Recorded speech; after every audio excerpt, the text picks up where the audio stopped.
Hello, today we are doing a review on the Fit Me foundation from Maybelline.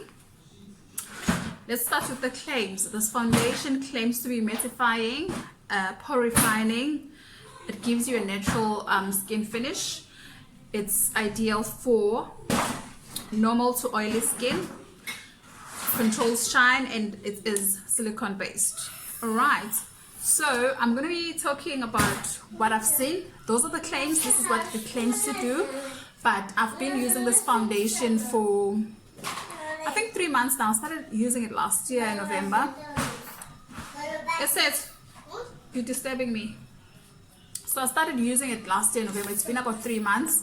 I've got 2 shades here only because I started with the 335 when I started using it, and I think that's like one of the cons when it comes to drugstore foundations is that you can never find your ideal shade. You can, but it'll take you time, obviously, because you've got to keep repurchasing because there's no one there to assist you. So the 335 shade is Classic 10, which I sort of felt like it was getting a bit too light for me during summer as my skin was a bit tan. And then I went into the warm olive shade, which is the 336. I feel like it's a close match for me, but it might give me an issue when we get into winter. But that's also not like a con. It's one of the things that I do anyway. When it's winter, my skin gets a bit lighter and brighter, so I tend to use a much lighter foundations, more like warm tones foundations. And then in summer I have to use like a dark tone foundation. So I'm going to prep my skin the normal way, how I usually prep my skin. I'm going to use the Neutrogena moisturizer.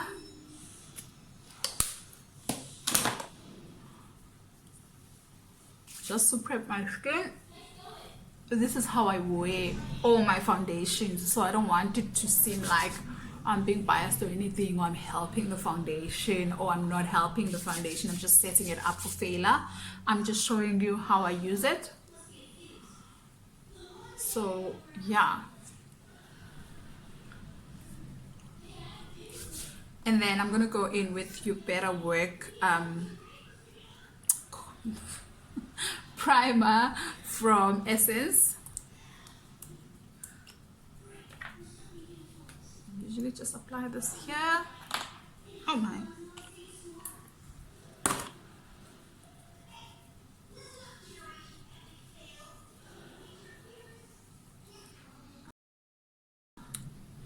I'm back, guys. I've applied my primer and moisturizer, as you guys have seen. Now I'm going to use the shade, which is the 336 warm olive shade, to apply this foundation. I'm going to be using a brush on one half of my face and a sorbet blender on the other half, and these both are sorbet products. This is a sorbet brush, this is a sorbet blender. I will go in with 2 pumps. Should I call it pumps or drops? But this is the consistency of the foundation. I love the consistency of the foundation. I like how it feels. I'm gonna use this brush on this half of the face. Just basically dip the brush like that and just swipe it down to apply it. Oh, I forgot to mention, these 2 drops are just for this half of the face. Sorry guys, I should have said that. And now I'm going to tap the foundation into my skin. You want to tap the foundation into your skin, not swipe it, if you want a full coverage look.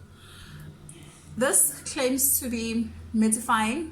It claims to be a normal, if I'm not mistaken, on the website they claim to be a normal to full, light to full coverage, but buildable coverage. And I actually agree with that. This is how the foundation feels on the skin. You basically just need to apply it like this. Just tap it into the skin.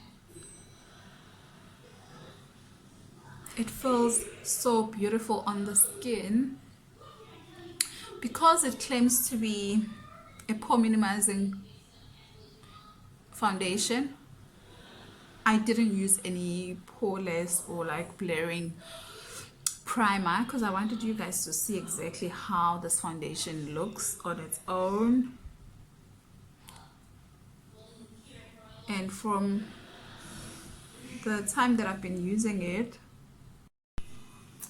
so guys, we did get cut off while I was applying the one side. I don't know which one, but I've obviously went in on this side, on the left side, with my sorbet blender. The blender doesn't give you full coverage, and obviously that footage got cut off, but I did use the blender, but it doesn't give you full coverage as the brush does. Therefore, I'd advise you to use a brush when you're using this foundation to get a more of a fuller coverage look, but not a full coverage. You can never get a full coverage with this foundation. It's perfect for day wear, for work, etc. The price tag, it's only 100 rand if you get it from Takealot, but if you get it from Dischemo Clicks, you're gonna pay slightly more, about 8 rands more. So I would really recommend this foundation. Is it full coverage? No, it's not full coverage. Is it pore minimizing? No, it's not pore minimizing, but I love how it feels on the skin and how light and skin like it feels. Like it claims to be normal to skin finish, it is truly that. It lives up to that. Now I'm gonna go off cam and do the rest of my face, and then I'll be back and I'll give you a rating of this foundation. So I'm done. I've done my face, I've done the rest of my face off camera, and this is how the look turned out. So back to the foundation. This foundation is normal to buildable coverage, I can say that, but it can never get to full coverage. What you need to do though when you're using this foundation, one of the things I don't like about the foundation, I like everything about the foundation. One of the things I don't like is that it claims to be pore minimizing, which I don't see. Two, the second thing that I really hate is that it transfers a lot. So when you use this foundation, you need to go and set your whole face with your foundation shade, or not your foundation, with your powder. I normally just use this Revlon powder to set my whole face after applying the foundation so that it doesn't transfer. Otherwise, it really holds throughout the day. I wear this from like as early as 6 a.m. until 5 p.m. when I get home, and then I take it off. So it does wear for like 8 hours. So I can say 9 hours, it wears really well. But like after wearing it, like during the day, if you're going to be exposed to the sun, you start seeing a bit of cracking here in your nose area. That's the only thing that you start seeing, but because I work indoors, it works well for me. So the rating that I would give this foundation, because of the price tag and the fact that it gives you such a natural skin finish, because that's what I look for in a foundation, I would give it an 8. Thank you for watching.